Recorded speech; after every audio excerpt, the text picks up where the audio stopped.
আসসালামু আলাইকুম বন্ধুরা, আপনারা যেটা দেখছেন সেটা হলো এর আগে একটি ভিডিও দেখে বলছিলাম কচু শাক সম্বন্ধে। কচু শাক, কচুর লতি, কচু এ বিষয়ে আজকে একটু দেখানোর সুযোগ হয়েছে যে একটি কচু ক্ষেত একসাথে কীভাবে কেমন দেখায়। গ্রাম অঞ্চলে একটি চাষ খুবই সুবিধাজনক এবং লাভজনক বটে। এর সাথে আজকে যেটা যোগ করতে যাচ্ছি, অপর প্রান্ত থেকে সবজির ক্ষেত। আমরা যে মাচা দেখতেছি সেই মাচায় রয়েছে শসা, ঝিঙ্গা, করলা,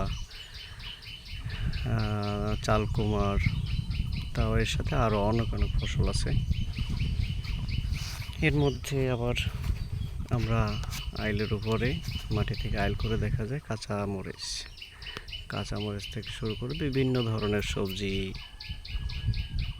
ফল, ফুল। আর দেখছি এখান থেকে একজন কৃষক তার পরিবারের প্রয়োজন মিটিয়ে বাজারে বিক্রি করে অর্থ উপার্জন করে সে অন্যান্য কিছু ক্রয় করতে সক্ষম হয়। গ্রামীণ জীবন সত্যিকারেই খুব সুখের জীবন। সবচেয়ে ভালো প্রফিট হলো যে টাটকা সবজি খাওয়া। একজন কৃষক সে যদি চায় কোনো সার ওষুধবিহীন সবজি সে খেতে পারে। এরকম সুন্দর বাগান যদি একসাথে কেউ আগে না দেখে থাকেন, তাহলে একটা লাইক বা কমেন্ট করবেন। ভালো লাগলে লাইক কমেন্ট করে জানাবেন, খারাপ লাগলেও জানাবেন। আর একটা সবচেয়ে মজার ব্যাপার হলো গ্রামীণ রাস্তা, এটাকে বাঁশের সাঁকো বলে।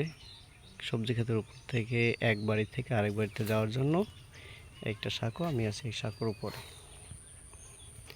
এরকম করে দৃষ্টি যত দূর যায়, বিভিন্ন প্রকার ফুল, ফসল, সবজি দিয়ে ভরা গ্রামীণ পরিবেশ। বাসাবাড়ির আশেপাশে রয়েছে বিভিন্ন ফলের গাছ, জাম, আম, নারিকেল, কলা, পেয়ারা, লেবু, কি নেই এসব জায়গায়। এই যে কাছেই যেমন এই যে কলা, তারপর দূরে দেখা যাচ্ছে বাড়িতে আমের গাছ, নারিকেল, সুপারি, জামের গাছ, প্রচুর ফল হয়। গ্রামীণ কৃষকদের আমাদের কিনে খাওয়া লাগে না।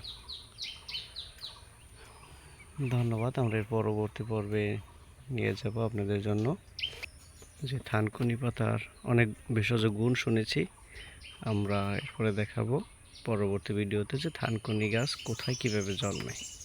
ধন্যবাদ সকলকে।